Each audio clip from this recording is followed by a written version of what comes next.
मैंने मांगे तो अपनी बता दी हैं, लेकिन मैं कहना चाह रहा हूं कि किसान जो है वो इस देश की रीढ़ है और जिस देश का किसान खुशहाल नहीं होता वो देश कभी खुशहाल नहीं हो सकता। अगर जो अर्थव्यवस्था आज दिखाई भी दे रही है ना थोड़ी बहुत ही, वो भी किसानों ने संभाल रखी है और किसानों का की दुर्दशा की जिम्मेदारी सरकार है। जबरदस्ती पकड़ के कह रहे हैं कि हम आपको फैसिलिटी देना चाहते हैं। जिस कानून को किसान नहीं चाहता है उस किसान को आप लागू क्यों कर रहे हैं? किसने अपील की आपसे कि ये बिल जो है आप पास कर दो? किसानों की मांग को ताक पे रख के सरकार ने बिल जो है पूंजीपतियों को खुश करने के लिए लागू किए हैं। हम इसका विरोध करते हैं और जब तक किसानों की मांग पूरी नहीं होती, आंदोलन चल रहा है, उसका समर्थन हम लोग करते रहेंगे। आपकी और आगे मांगे क्या क्या आपकी शर्तें? देखिए, मेरी शर्तें नहीं है, किसानों की शर्तें हैं और हम किसानों के आंदोलन को समर्थन देने आए हैं। क्योंकि इसलिए नहीं देने आए कि वो कमजोर हैं, इसलिए देने आए कि उनके साथ हम लोग खड़े हैं। वो ताकतवर, वो उनकी वजह से पूरे देश को अन्न मिलता है और आज अगर अन्नदाता को अकेला छोड़ दिया तो कल किसी और की बारी आएगी। तो अन्नदाता को अकेला नहीं छोड़ा जा सकता। जिस अन्नदाता की वजह से हमारे बच्चे जो हैं घरों में रोटी खाते हैं, उन अन्नदाताओं के साथ खड़े होने की आज जिम्मेदारी है और वो हम निभा रहे हैं। क्योंकि किसानों के साथ अन्याय हो रहा है। आंदोलन करना सबका लोकतांत्रिक अधिकार है, लेकिन सरकार जिस तरह से किसानों के साथ आंसू गैस के गोले छोड़ रही है, ठंड में ठंडे पानी की बौछार कर रही है, जिस तरह से कटीले तार लगाए गए हैं, पुलवामा हमला रुक जाता अगर आपने वहां लगाए होते। वहां तो नहीं लगा पाए। आप किसानों के हाथ काट के क्या साबित करना चाहते हैं? उनका खून क्यों बहाना चाहते हैं?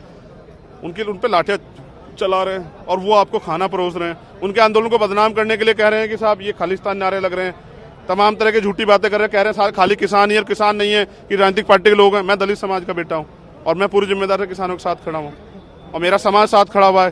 क्योंकि किसान और मजदूर का तो चोली दामन का साथ है, हम नहीं छोड़ सकते। हमारी मांग है कि एमएसपी जो है सरकार निर्धारित करे। एमएसपी से कम अगर कोई खरीदता हो तो उस पर मुकदमा करे, उसको जेल भेजा जाए।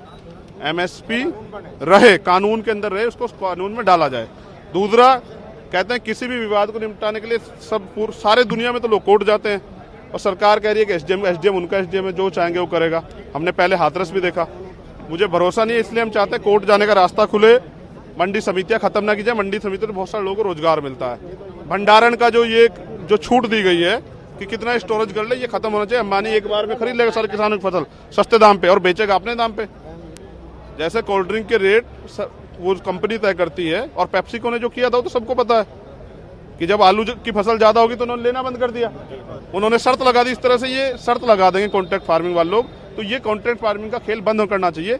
इसकी आड़ में जो है ना सरकारों की एक जो निष्ठा है वो ये है कि किसानों की जमीन छीन ली जाए और ये सब जनता को समझ में आ गया। जो पहले कहते हैं ना अनुभव से सीखता है, जो बिहार में हुआ, जो गुजरात में हुआ किसानों के साथ कॉन्ट्रैक्ट फार्मिंग से, वो उन्होंने देख लिया। इसलिए वो आंदोलन कर रहे हैं सड़क पे और मैं उनके आंदोलन को पूर्ण समर्थन करता हूँ। और मैं नहीं कर रहा हूँ, ये मेरे समाज की आवाज है। उन्होंने मुझे कहा जाओ और अगर आपका कत्ल भी हो जाए, आपकी जान भी चली जाए, जैसे कई किसानों को चली गई, तो जाने दो। अगर आज आप अन्याय होता देखोगे तो ये गुलामी है। समझ रहे हैं? अन्याय करने वाले से अन्याय सहने वाला ज्यादा दोषी होता है और वो भी दोषी होता है जो अपने अधिकारों खत्म होते देख रहा है। किसानों के अधिकार खत्म हो रहे हैं, इसलिए हम सड़क पे हैं। मैं आंदोलनकारी और मेरा पूरा समर्थन है। ये जो एक बिल आया ना बिजली कानून, ये गलत है। ये बिजली कानून इसको रद्द करना चाहिए कि अगर 2 भैंस रखोगे तो अलग से कनेक्शन लेना पड़ेगा।